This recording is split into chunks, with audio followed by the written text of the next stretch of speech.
Let's do this. The Cult of Hockey podcast by the faithful and for the faithful. I'm David Staples of the Edmonton Journal.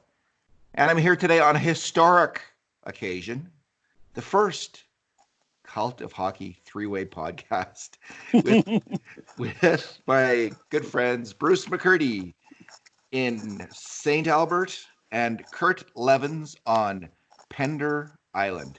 Welcome, guys. Three-way podcast, things that sound dirty but aren't. Three old hockey men and all in isolation. Good evening, David. Good evening, Kurt. Good evening. Kurt, how are things on the island? Well, other than that we can't leave, fine. It's nice and sunny and mild here in the coast, but like everybody else, we're pretty much confined to home. But if you're going to be confined, I can think of worse places to be. Oh, kidding. Yeah. You can get out for walks, obviously, nice walks. Yeah, we're lucky. I mean, we live right by the ocean and our property goes right down to the water, so we can get out and walk, no trouble.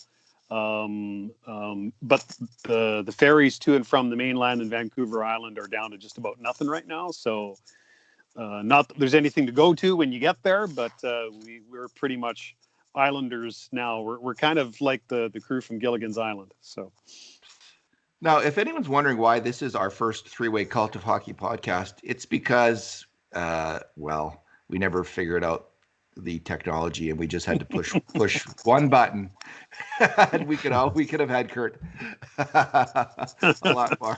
Anyway, we figured it out. We have not let this quarantine go without some little bit of self-improvement. So here we go.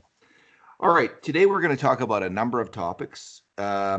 We're going to be talking about Dave Tippett's work as a coach, which is Bruce is looking into that for his next post.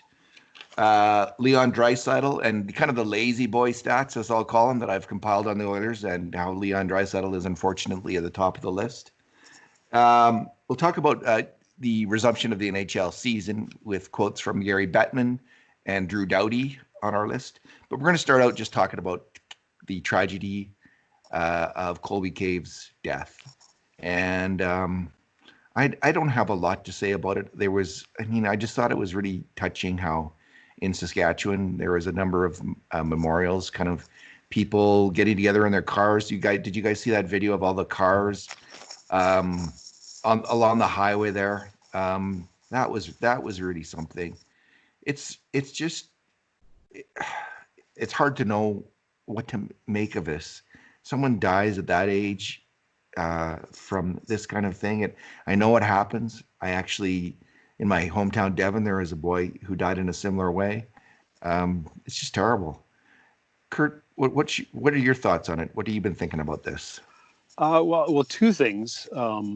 One, that as probably anybody who's watching this knows, the hockey community is a very small one.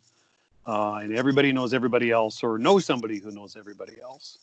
And when I saw the comments of Mark Lamb, Colby's former junior coach, that really struck me because Mark and my brother Glenn were teammates together on the Swift Current Broncos in the early 80s. And through my connections through Swift Current through the years, when the Oilers acquired Colby Cave, I must have been a dozen texts and emails from friends of mine across the province saying, "You've got a great guy there." The MO on Colby Cave was he was a true pro, a terrific team guy, would give you everything he got, great in the room, great leadership despite being, an AHL tweener. There was just no one who said anything bad about the guy. So that's the reputation that preceded him into Edmonton. So after his tragic passing, I was not surprised to hear people saying many of the same things. As you know, sometimes in society, we tend to angelicize people that pass away and we make them out to be maybe a little bit better than they actually were. In this case, I think the case can easily be made that he was as good or better than people thought he was. And you see little gestures like Eric Greive, the former Edmonton Oiler, actually put on his Oilers jersey and drove up and parked on the highway as his parents' car returned back to the Battlefords area where Colby was born and raised. So, again, small hockey community, little stories, those are some of the things that ran through my head over the last few days. Bruce? Yeah, well, certainly echo what Kurt said about nobody having a bad thing to say about the guy. But you know what? And as Kurt says, sometimes you hear nothing but good things when somebody passes. But in the case of Cave, I've never heard anybody say anything bad about the guy. Like, he just seems to be a stand-up guy. All the little clips they showed of somebody posted a tweet of Cave taking the time to talk to his son's team when they were sitting on the bench during a pregame warm-up, and the Condors posted this little clip of him talking to a little red-headed girl and taking his helmet off to show her he had red hair too, and they will give you something to remember me by, you know. And he's a guy that came up the hard way, never got drafted, played 4 years in junior. He was an overager before he signed. He was a 2-year captain of his team and just very, very highly regarded, and just seemed to live life the right way. You know, got the most out of every day. It seemed like one of those kind of fellows, and he was certainly an asset. You know, a good player to have in the Oilers organization, even in that role as a tweener. You want guys that can go down to the AHL and show the way to the young kids, and he was one of those kind of guys. And when he came up, you know, you got the very best that he had. Just like that. I mean, that's the hockey side. I mean, this is, you know, you think of the hockey side. I think of a guy like Ryan Mantha, whose career just suddenly ended like nobody's business. But it wasn't like he lost his entire life. You know, I mean, it's just a whole another exponentially tragic story, even than that. So, yeah, it's a sad thing. The Oilers wasted no time in creating a fund and with his wife to help underprivileged kids, as I understand it, and so there will be a legacy of the young man, but he leaves a hole. Her messages on Instagram, she was right where it's almost rip your heart out, eh? Too painful to talk about, honestly. Yeah. You know, I'm left with you know, when you look at, I was looking at his hockey DB numbers, you know, his year over year, and you're just left with this. You know, he was at a midpoint in his career, but who knows where it was going to go and what hockey stories he was yet to write. Like, maybe he would have gotten a chance in the playoffs this year with the Oilers and come up with a huge goal. Maybe he would have, you know, next year would have seen him moving on to Europe and have a career over there, or then come back to the NHL. It was still had that NHL potential, still lots of hockey adventures in his future. And from the thing I really think, though, with what everyone was saying about Cave, you know, probably a future coach, and yes, and that kind of person, and what he might have achieved there. So it's just really that sense of loss is really great. Alrighty, Bruce, Gary Bettman. Let's talk about what he said to Fox Sports.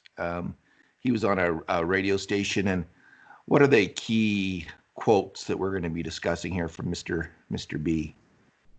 Fox Business Network actually was the and the quotes as per NHL.com. He says, "My guess at this point is we're probably going to be playing into the summer, which is something we can certainly do. We need." He quoted Trump saying we need to get our sports back, and Bettman's point of view is that first and foremost, their first priority, we think people need to feel safe. We don't want to put anybody's health at risk. So right away, that's, you know, that applies to our players, all the personnel put on a game, ultimately fans. So part of this is going to be a determination as to how to best understand when it is safe to go outside and ultimately, of course, inside to play hockey. And they've already extended their self-quarantine period through April 30th, but they're still talking about the travel, and this is something that's concerned me from the beginning, David. You'll remember we had this conversation a couple times. He said,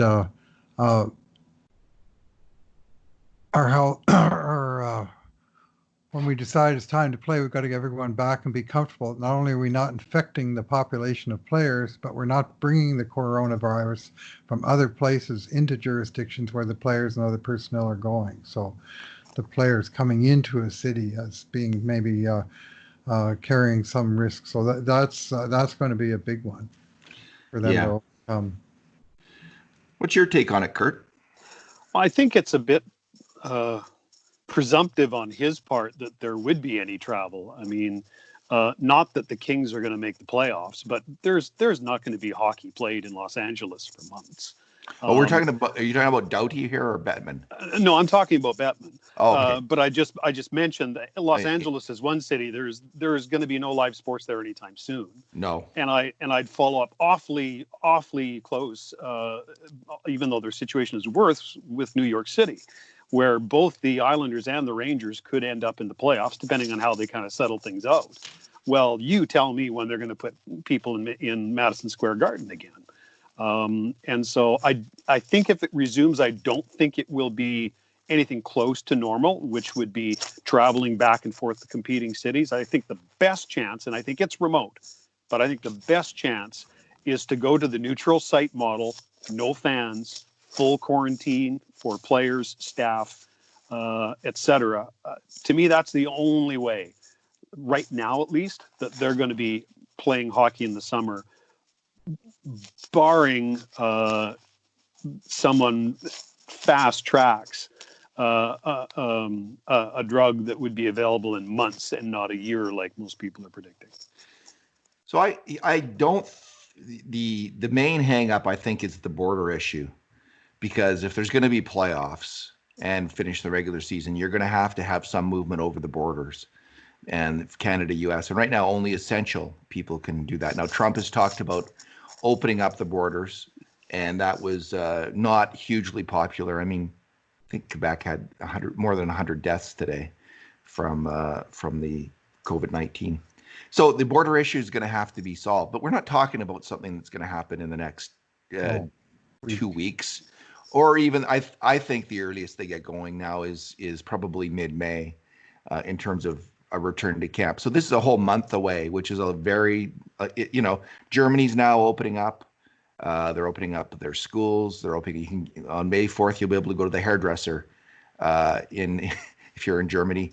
Countries are slowly across Europe, depending on where they are on their own deal with this opening up. But so that's to me the main issue, because I think if you can get a situation where the players can be tested, that's the second big issue. Is there going to be lots of testing available? Yeah. So lots of testing available, so they know that the players, at least before they come to camp, while they're at camp, in their games, they're being tested, and they don't have the virus. Then you can get them into for playoff series. You get them into quarantine, and this is what's been talked about at length. And I thought Bettman's. Let me just find it again. I thought his key quote was, my guess at this point, he says, we're probably going to be playing into the summer, which is something we can certainly do. Now, Bettman isn't given to idle speculation. He is about as hard-nosed and clear-eyed, cold-eyed an operator, I think, as I've seen in hockey. I mean, he's just a very tough hombre, tough-minded person. And that was a pretty positive statement. He prefaces it all with my guess, because he doesn't know. None of us know. But probably going to be playing into the summer, and which indicates to me he's thinking about starting not in July. He's talking about playing into July. So I'm guessing we see, my bet is early, that the games will be starting up late May, early June, playing into the summer in a quarantine situation, not before any fans. And you guys, we were all looking at that one study. I think it's from a group. I think they're from Harvard. It was it's an abstract. It's at sciencemagazine.org by a number of leading epidemiologists, including Mark Lipsitch. Lipsitch is the guy who caught world attention back in February. Certainly got my attention for the really emphatically on COVID back in mid-February, when he said I think at the time he said between 40 and 70% of us are going to get it. I think he's since said about 20 to 60%. And in this paper, he talks about, there's a huge focus on this first wave, but it's not going away. We're going to have wave after wave after wave. Kurt, I don't think they're going to be playing before fans for a year. I think they'll play in empty arenas, and they'll be able to travel around, and they'll have protocols for players if they get sick. I don't see arenas. I think, like, if they're thinking November for the earliest for having fans come out, that's maybe. I'm not sure about that. I'll be surprised to see it. We'll have to see how this plays out, but I do think the TV money's there, that they will be playing, and they're going to be playing sooner than later. Well, I have 2 cents, and then I want to hear what Bruce has to say.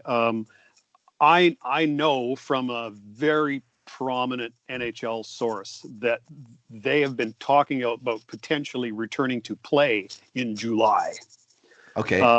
I think it's possible they could start to get some sort of training camp before then, but what I hear is the earliest they think they could do it is July. So there's that.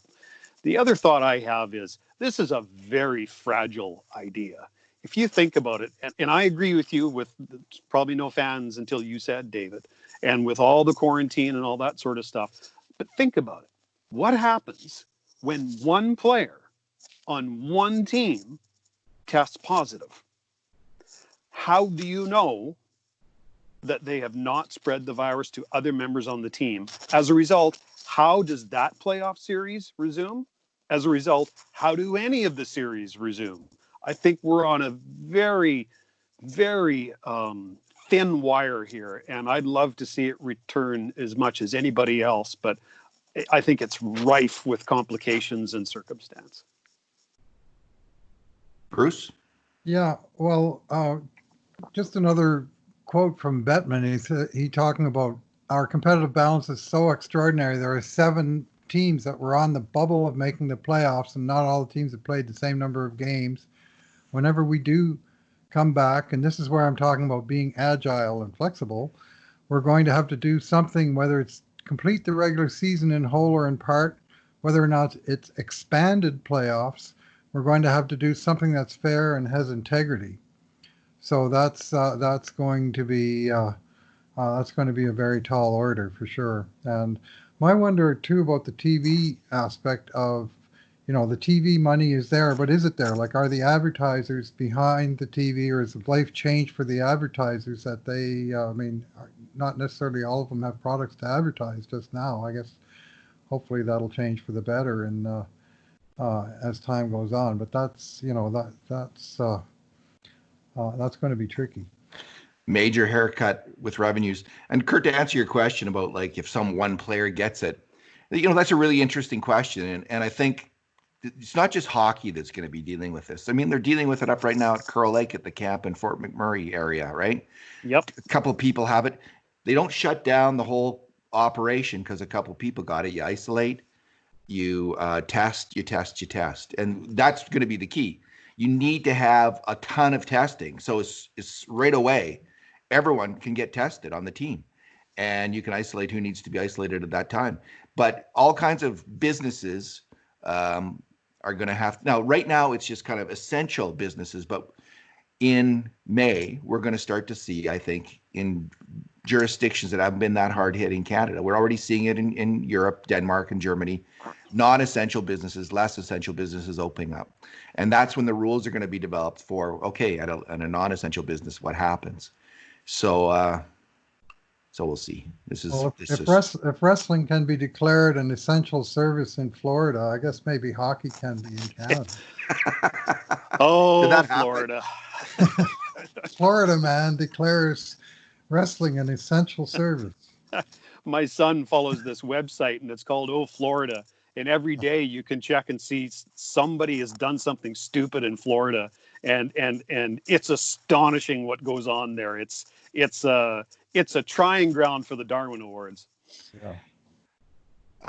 Here's an interesting one. So Drew Doughty was asked about this, and he didn't think there was going to be a season.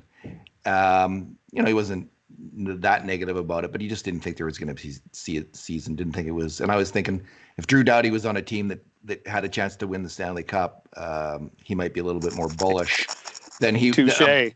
Positive. No, seriously, if Drew Doughty had a chance to win the Stanley Cup, do you think he would be saying that? No, he'd be. We are going to find a way.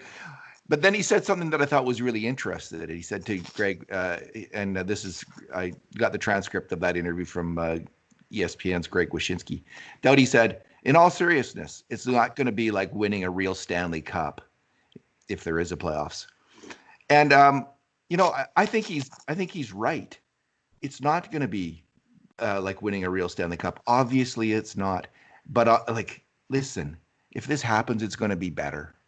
It's going to be significant in a different way than a different Stanley Cup playoffs. It's not going to be, before the maddening crowd and the usual thing. But it's going to be a small but significant symbol that we're finding a way to coexist. And that's what it's going to be, coexistence. And once we start to get our heads around that, that's going to change everything. How do we coexist with this really dangerous virus? And that's what playing the playoffs and winning this playoffs will represent. And I wouldn't underestimate that in the least. Bruce? Well, Doughty's throwing shade, but that's what Drew Doughty does, as far as I can tell. You say if this was a different year and his team was in the hunt, I think that story might sound a little bit different than it does. But and with LA being where they are in the standings, I'm sure their players would be just as happy to see the entire season pitched down the chute. Yeah, you know what? The NHL season mattered after 9/11. It mattered after the Boston Marathon. It mattered after the lockout. Mattered after the Gulf War. If they could do it this time, it would matter again. Let's talk a little bit of straight ahead hockey here. Sure. So we, Bruce and I, this winter again did our scoring chance project, which I've been doing since 2007-08 on goals and 2010-11 on every single scoring chance, video review and breaking it down. And this year we compiled for the first time in kind of a usable form for us stats on players. Just let me find the categories. And I'm going to call these the lazy boy stats. These are when players make plays in the defensive on the ice that drive fans crazy and maybe coaches even crazier. So what we're talking about here is, oh my goodness, this chart's small. Here we go. We're talking about the turnovers, lost battles, missed assignments, bad line changes, weak back checks, and allowing breakaways that players do on the ice. And a missed assignment is, generally speaking, when it usually happens in the defensive zone, where a player essentially should be covered in the slot, and for the forwards at least, it's the center usually has that role. Although sometimes they switch off, and they're just nowhere to be seen. There's no one in the vicinity, and someone's wide open in the slot. And that happens all the time in the NHL, much more than you'd think. Forwards make that kind of mistake.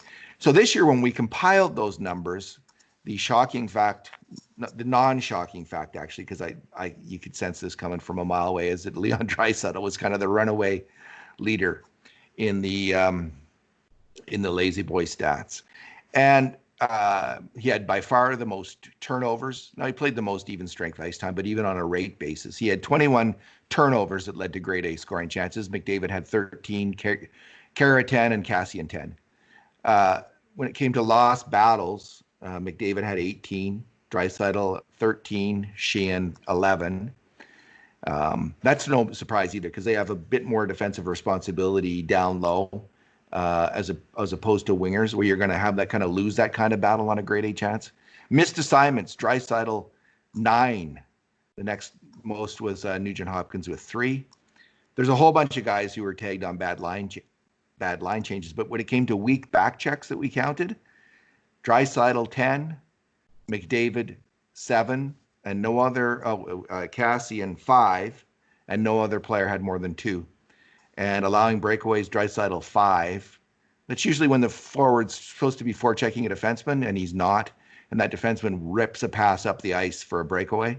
So Draisaitl had 5, and the next highest was James Neal with 3, McDavid with 2. So in category after category, there he was. Your 2019-20 NHL MVP, which I think he will win, and deservedly so. Different argument. Leon Draisaitl. What do you make of it, Bruce? Well, yeah, Some of it, I mean, things like weak back checks. When you look at that, you see Draisaitl 10, McDavid 7, Cassian 5. They were aligned for the entire first half of the season, including all of that December where things kind of went sideways and then some. And they all had their struggles that time. But allows breakaways. The other play that'll happen is the forward will make a bad turnover and there'll be one quick pass to a breaking forward going the other way. And that often would be Leon's mistake on those. He is a high risk player. In some ways, not every way, but in some ways, he reminds me of the great Mark Messier. And this is one of those ways. I used to joke that Mark Messier leads the league in rookie mistakes every year. And he would do those same, just drive you nuts with a sort of careless, sort of not really thinking something through, and yet, such a talented athlete that he could more than make up for those little peccadillos with great play and producing goals or game-changing plays of various descriptions. When you're talking about Mark Messier, and one thing about Messier, he made a lot fewer of those kind of mistakes in the playoffs than he did in the regular season when he kind of paid attention. And our very small sample size of Leon Draisaitl in the playoffs is quite compelling. He was outstanding in the 2017 playoffs. So that's a situation where players learn they're bearing down at all times, and sometimes these silly little things go away. Kurt? I had three thoughts. One, a player like Leon Draisaitl sees things that other players can't. And he will take those opportunities, knowing that he's not trying to bat 1,000. He's just looking for a high batting average. And you see that from all great players. That's one thing. My second point would be, remember, there was a 15, 20 game stretch there, or maybe it was even longer, maybe it was 25 games, where he was ridden like a rented mule. Take a look at his TOI stats. I mean, that guy played way too much because Dave Tippett just needed him. And to my eye, and not to my stat book, a lot of those errors, which I saw just like you guys did, a lot of them happened in the latter stages of games where the guy was just out of gas. Yeah. My last point would be of all those leaderboards that David listed off, I noted that there was one that he didn't mention, and that was the NHL's leading point getter. Yes, that's the argument for him being MVP. Listen, there are so many. We've gone on about the arguments why he should be league MVP. Ain't no doubt about it. Kurt, he had that terrible, and Bruce, you brought up that was a line, Cassian, McDavid, and Draisaitl. They had a bad stretch in there, the whole trio. That line was so rancid on defense in December this year, late November, December. They just, I think they got it in their heads that they could outscore. They could carry this team on their back just by outscoring. They put pressure on themselves to be that line, to the outscoring line, and just score. And at the same time, and this is one of my long-time arguments about splitting up Draisaitl and McDavid, I think it totally confuses those guys in the moment about who is the center and who's the wing. And they would not make the right reads, and they would leave the guy open in the slot again and again and again and again.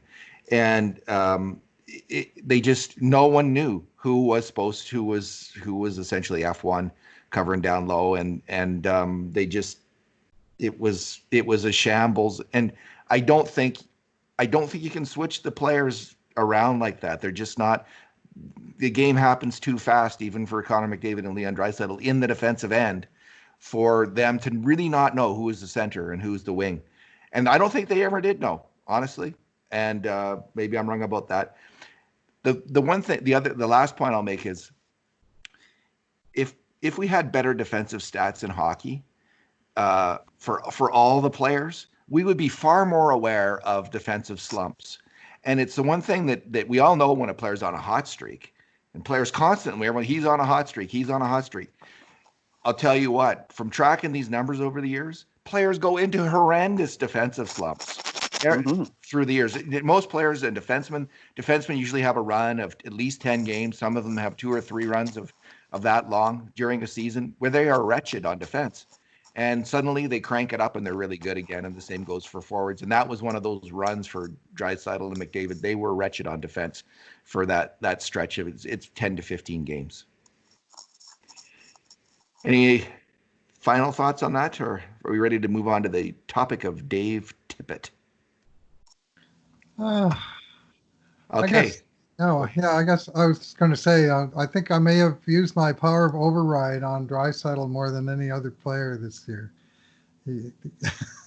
What do you mean? In terms of veto power on scoring chance plays, I thought that there were times where well, he makes a lot of good defensive plays. It makes problems go away, and we don't really rate those. We're counting the ones that wind up in actually being a scoring chance. And Yeah. so anyway, he's still a work in progress, and you know what? So is Mark Messier at 23 or 24. I wasn't going to add anything else, but Bruce makes a neat point. When I'm scoring games, and God, I miss scoring games. I bet we all do.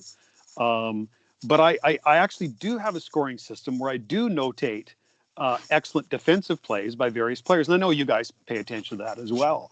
But I find on a consistent basis, while I see the same mistakes you guys see, let's not kid one another, but I also end up with multiple defensive check marks beside his name after practically every game that I score, which not everybody sees because the defensive plays aren't the sexy ones, and most people's eyes follow the puck. But he is, while he's certainly giving some an offense in terms of giveaways, turnovers, etc., he's taken some on the defensive end as well. And I think you're right. There isn't really an accurate stat that shows that. I think he's a defensive stick. Yeah. He gets a piece of a lot of passes. And just messes things up. Yeah, I think he's the best defensive forward on the Oilers and was this year. It's just that he stays out over long on shifts and he gets used too much in games, and then he has some bad moments. If he cut his shifts down and they cut ice time down, this will change. And in the playoffs, he'll be a defensive monster. I don't have any doubt about it. I mean, this is why when he's out on the 3-on-5 on the PK, he's the best Oilers forward by far. I mean, of all those centers, I mean, he's going to be the guy that's going to be the shutdown center, even more than, like, if you need to shut them down. I don't send out Riley Sheahan. I send out Leon Draisaitl. So he is a fantastic defensive hockey player. And Bruce, do you think I was too soft on Draisaitl consistently or too hard? I thought you were harsh on him a couple times. Probably. And anyway, it's people see him and expect, like, he looks so good, you expect everything to be perfect, and he's not. I'm glad I'm too hard on him now then, because I love the player, right? And I would worry that I would be the other direction because I think he's such a fantastic player. Well, quick internal poll: who on this podcast is the toughest marker of the three? For grades? Yeah. Well, Bruce we could actually prove this with numbers, but you'd have to. Bruce could do that, but my guess is that I give both the highest numbers and the lowest. That's what I think. I would argue, and I could be wrong, but I think I have the highest variation in marks, and I do that partly to, because I like to generate some discussion as well, and I like to take a stand because I think it's fun to take a stand. My view is that I probably mark the softest, easiest. I think David, my perception is David marks the hardest. And probably the guy with the fairest eye of the bunch is probably Bruce. There you go. The fairest of them all. I have a smaller range. By far the lion's share of my marks are between 3 or even 4 and 7. Yeah. You go over Bruce's. Keep those extreme marks for extreme cases. Well, I like to reward a player and give him a thrashing. All right. All right. We're moving on to the final topic of the night, It's Dave Tippett. Bruce, you're working on a series of posts now about Dave Tippett. What are you looking at in the first one? Well, I'm comparing the last 3 years where we've had 3 extremely experienced NHL coaches. Todd McLellan starting from 2017-18, so the year after Oilers made the playoffs, so not entirely fair to McLellan. But since then, he coached for 102 games, Hitchcock for 62, and Tippett for 71. So a fairly level playing field. And I just divided the 3 seasons into the games coached by each man. And uh, for McClellan, I'm particularly looking at power plays and special teams. McClellan, in his 102 games, the Oilers scored only 45 power play goals and allowed 74 power play goals against. It really torpedoed the 17-18 team very badly when they finished last in the NHL in power play goals. And it didn't help him get off to a good start in 18-19, where he was ultimately fired after 20 games. But for Hitchcock, in his 62 games, they scored 33, they allowed 45. So again, the same problem, leaking goals on special teams and not earning them back. And Dave Tippett just turned that entirely around with 59 goals for, power play goals for, 31 power play goals against.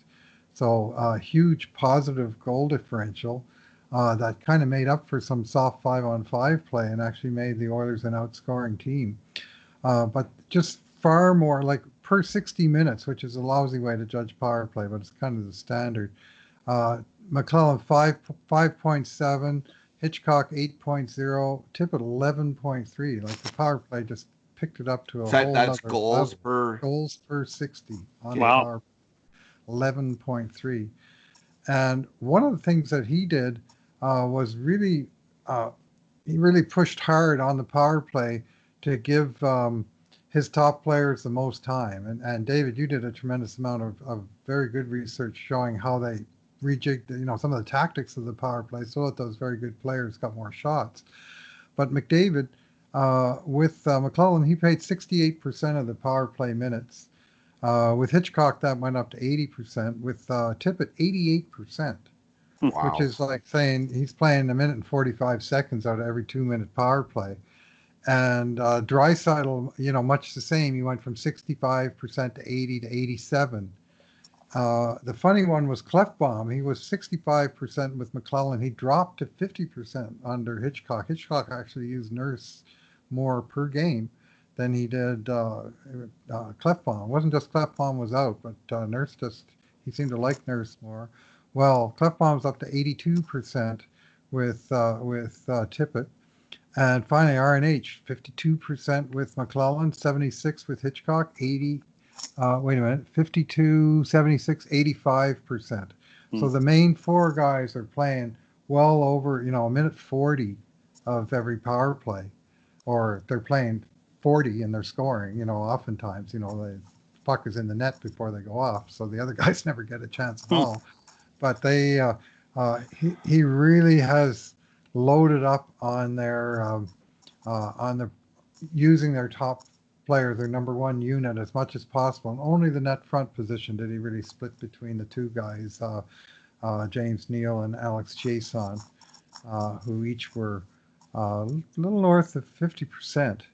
But he changed he changed that equation, and also the per 60 rate went up. Well, part of the reason it went up was that the best players were on the ice more, but they were also themselves scoring more. The team was scoring more per 60 when they were on the ice. Again, for example, I'll just use Draisaitl, 7.82 per 60 under McClellan, 7.91 under Hitchcock, and under hang on, rats. I got the wrong stat. Sorry, that was penalty kill.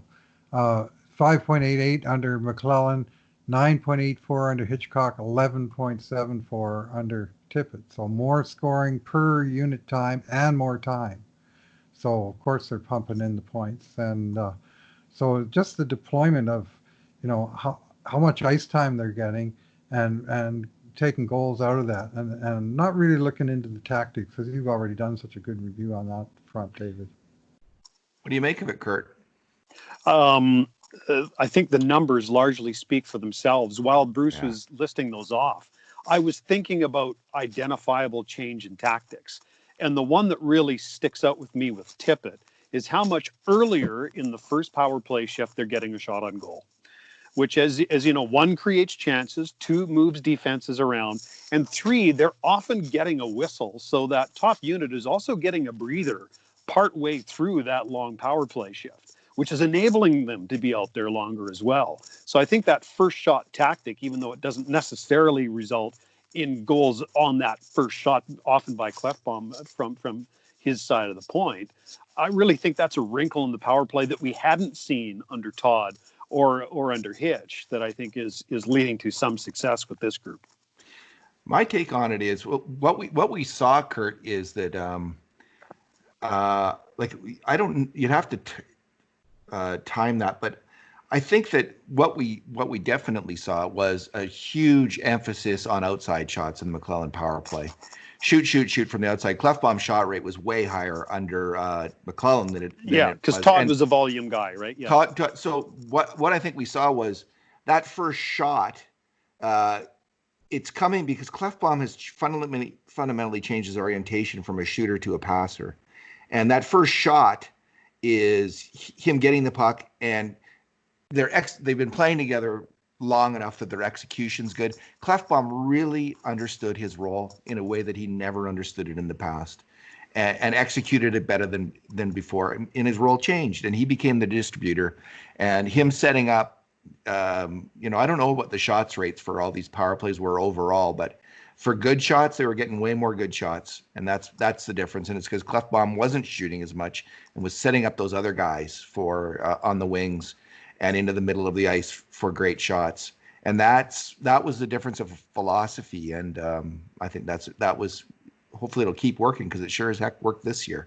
I like your comment on consistency as well, because these guys have been on a power play together for quite some time now. Yeah. And that makes a difference. Some people will say, man, how did he even know he was there? Well, if you play with the guy on a power play unit for long enough, you do know where he is. I've seen it at all levels. And that consistency, it'll pay off after a while. Another thing that changed, I think, for the better, and this was something we talked about before, David. I used to rail against how it seemed to me that McDavid was locked on the right half wall and sort of doing the standard, run the power play from the side wall. And it was like they unlocked him and said, okay, Connor, your skill is skating and creating plays on the fly. Why don't you do that? And we'll let other guys take the various positions. But Connor's all over the zone. And you wrote an excellent post on that subject, talking about, how you have sort of visions of Draisaitl being the bomber from the right dot, or Nugent Hopkins being the making the play off the left wall, either the behind the back pass back to Clefbaum or the shot from the top of the circle. Whereas with McDavid, you said he didn't have, other than his standard play of gaining the zone like no one else in the league. I don't think I've ever seen for gaining the zone. But in the zone, he's all over the place. It's not like you say, well, this is his sort of his office. His office is the zone. So I think that's been working well. Well, and there's way more motion in this power play as well, which again moves defenses around. Yeah. McDavid is all over the place, and it quickly, as his game evolved, it just struck me, that's what they got to use this guy. He's got to be the rover, moving here, there, and everywhere, and causing chaos. And Glenn Gulletson deserves a lot of credit here. He was the coach that really created the best Oilers power play since the 1980s. I think it was the second best Oilers power play of all time. Is that right? Or is it the best? Best percentage. Yeah, best percentage. Yeah. So, way to go to that unit and to their specific coach. Well, gents, I think we've gone through our topics. I just really want to thank each of you for joining the podcast tonight. It is always a pleasure to talk to you, Bruce, and it was a great pleasure to have you join in tonight, Kurt. It's nice to talk to real people for a change. Yeah, well, long way off there on that island, eh? But I mean, we're all living in our own island these days. It feels like. We are. Well, take care, fellas. Always good to see you. Yeah. All righty. Thanks for listening, everyone. And in the meantime, and in between times, this has been another edition of the Cult of Hockey podcast. And as soon as I find the off button, I will hit it.